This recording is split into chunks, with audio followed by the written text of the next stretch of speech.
Peeps, 2 minutes with Johnny S. Hey, I was just talking to a buddy that just came in, and we're going back and forth, and he was from Western Pennsylvania, too, which is where my grandparents and a lot of my folks were from. And one of the things we're talking about was he was laughing because he says it wasn't until, and he gave the year I was born, that they actually had it, they put a, he called it a commode, but it's a toilet, and talking about indoor plumbing.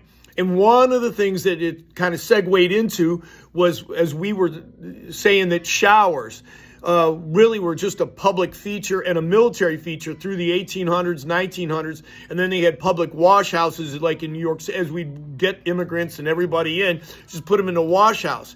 And showers weren't like nobody had them in their houses or anything like that. It just became an economical way of getting the masses to clean themselves because they were so grungy and so not concerned with hygiene, which we were starting to find out in the medical world that, hey, cleanliness is next to healthiness, maybe not godliness, but healthiness.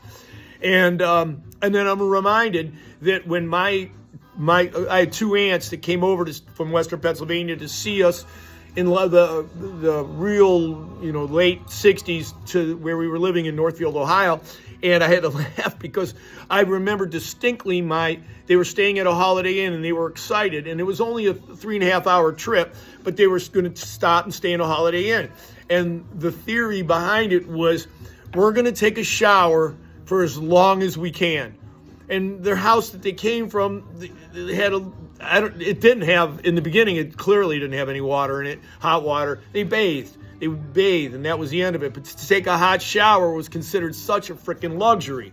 And I look back at that, like just what that is for us in our lives, where so many of us take, incredibly long showers, all the other great, easy things of our lives. But just something so simple that could be so, changing and make you feel so much better. But just to think about that and just to where we came from. By the way, always want to see you some bitches, but want to send another love shout out to the greatest president we've ever had in the history of the U.S. that I've clearly in my 60 years I've ever been alive. Love you, Donald. Peace out, Pete.